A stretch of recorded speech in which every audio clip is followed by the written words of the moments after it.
Pilipinas, kaya pa ba? Kaya! As expected, the DDS vloggers like the PDF file, propagandist, historical revisionist with a very famous movie line, Masarap ang Bata, Daryl Yap, and others are twisting the narrative about the now iconic walkout of the solid minority, known right now as a solid Bloc 11. Apparently, they took out the old Senate resolutions back in 2020, asking to allow the formerly detained Senator Laila de Lima to attend the Senate proceedings and sessions via video or teleconferencing and remote or online participation. Ang script nila ngayon ay kung pwede si de Lima, bakit hindi pwede si Bato? Again, this is a classic spinning effort of the DDS vloggers to switch gears at iwasan ang mas obvious na issue about the motion of Chinator Marcoleta. This issue has already been debunked and explained by many lawyers, lawmakers, and legal luminaries. Yes, it's true that there were two petitions before the Senate requesting to allow de Lima to attend Senate hearings and sessions virtually.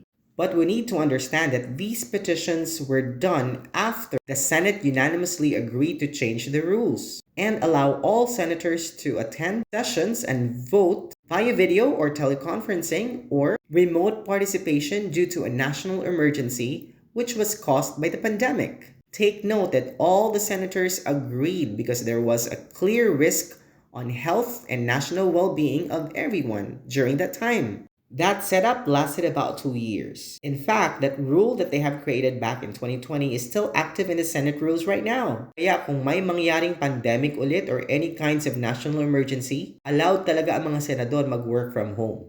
Now, let's talk about the petitions filed. First was the PS Resolution number 658, drafted by former Senators Franklin Drilon and Ralph Recto, together with current Senators Risa Hontiveros and Kiko Pangilinan. This petition was anchored on the fact that there was already an existing rule for all senators to be allowed to work remotely. Silang lahat allowed na mag-video conference. That is why the petitioners argued that pwede rin namang i-allow si de Lima to attend. Kasi lahat naman sila naka-remote work. Unfortunately, that resolution was denied by the majority of the senators. Second was the PS Resolution number 51 of Frank Drilon and Senator Panfilo Lacson na nagsasaad na participation lamang sa mga sessions ang hinihiling nila para kay Laila de Lima, that she will be allowed to join Senate sessions, proceedings, and hearings. It was clear in the petition that she was not allowed to vote on many important laws and decisions to be passed. Malinaw yun sa resolution na hindi voting rights ang pinaglalaban, kundi participation lamang. Required pa rin ang physical niyang attendance para makaboto. Unfortunately, it was again denied.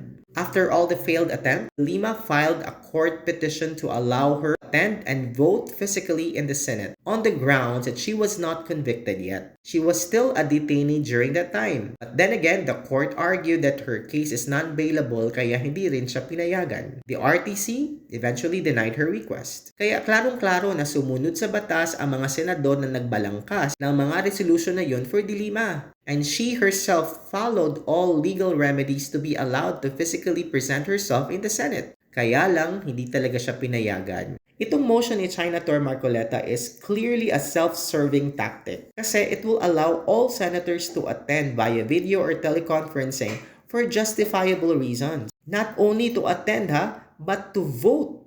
Wala naman tayong national emergency or force majeure today. It is clearly to circumvent the possible scenarios and situations na mangyayari in the future. Kasi nga, number 1, nagtatago ang fugitive na si Bato. At makakasuhan na daw ang mga senador na dawit sa ghost flood control projects gaya ni Villanueva at Jingoy Estrada. And Marcoleta himself is now facing charges of plunder among other cases. And he is waiting for a possible arrest anytime soon. So, minamadali nila ngayon na baguhin ang Senate rules para sa kanilang mga personal interest. Ganun na ba talaga kababa ang mga senador ngayon? Mga self-serving at mga corrupt? Again mga kababayan, dapat tayong magsaliksik at makinig sa mga eksperto sa batas. I am not a lawyer myself but I know how to read and understand. I listen and I seek the truth. Hindi pwedeng basta na lang tayong maniniwala sa mga propaganda at mga vloggers na nagpapakalat ng fake news at misinformation. Kung sa bagay, kahit nga sa Senate, nakakarating na yung mga fake news peddlers kagaya ni Senator Amy Marcos. Aminin. Sad but true, but this is the current composition of the Senate. Full of clowns and corrupt individuals. But then again, may pag-asa pa. Because as I always say, hope is endless.